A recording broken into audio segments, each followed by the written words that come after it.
Tomato ధరలు మరొకసారి పతనమయ్యాయి. అది ఎంతగా పతనమయ్యాయంటే కేజీ ₹2 రైతుకి కొనే దిక్కుగోలు లేక మదనపల్లిలో తెచ్చిన సరుకు కూడా అమ్ముకోలేక రైతులు అవస్థలు పడుతున్నారు. మరి వినియోగదారులు చేరేసరికి కేజీ టమాటా ₹25 ఎందుకు అవుతా ఉంది అనేది ఇప్పుడు ప్రశ్న. వినియోగదారుడు ₹25 కొనుగోలు చేసినప్పుడు రైతుకి కనీసం ₹12 కేజీ కన్నా ధర ఇవ్వాలిగా. సగం ఇచ్చినా కూడా ఇవ్వడం లేదు. మదనపల్లిలో తాజాగా 15 కేజీలు ఉండే ట్రేని ₹30 కొనుగోలు చేశారు. అంటే రైతుకి దక్కింది ₹2 కేజీకి. అది కూడా రైతులు బతిమలాడితే వ్యాపారస్తులు కొనుగోలు చేశారు. అంటే అక్కడ ధర ఎంత దారుణంగా పతనమైందో అర్థం చేసుకోవచ్చు. మదనపల్లి టమాటా మార్కెట్ నుంచి 5 రాష్ట్రాలకి టమాటా ఎక్స్పోర్ట్ అవుతా ఉంది.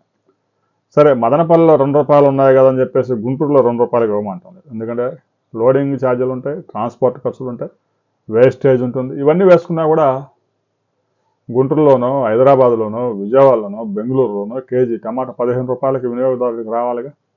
లేదు, ₹25 తక్కువ ఎక్కడ టమాటా అమ్మడం లేదు. కానీ రైతుకు దక్కుతుంది మాత్రం ₹2. ₹2 ఎక్కడ, ₹25 ఎక్కడ.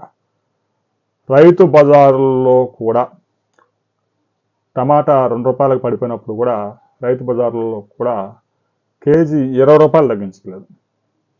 వ్యాపారం చేస్తూ ఉన్నారు. రైతు బజార్లు పక్కాగా ప్రాఫిటబుల్ బిజినెస్గా మార్చేశారు. కూరగాయల ధరలు తగ్గినా కూడా ఆ ప్రయోజనాన్ని వినియోగదారుడికి అందించే ప్రయత్నాలు చేయడం లేదు అనే విషయం అర్థమైపోయింది.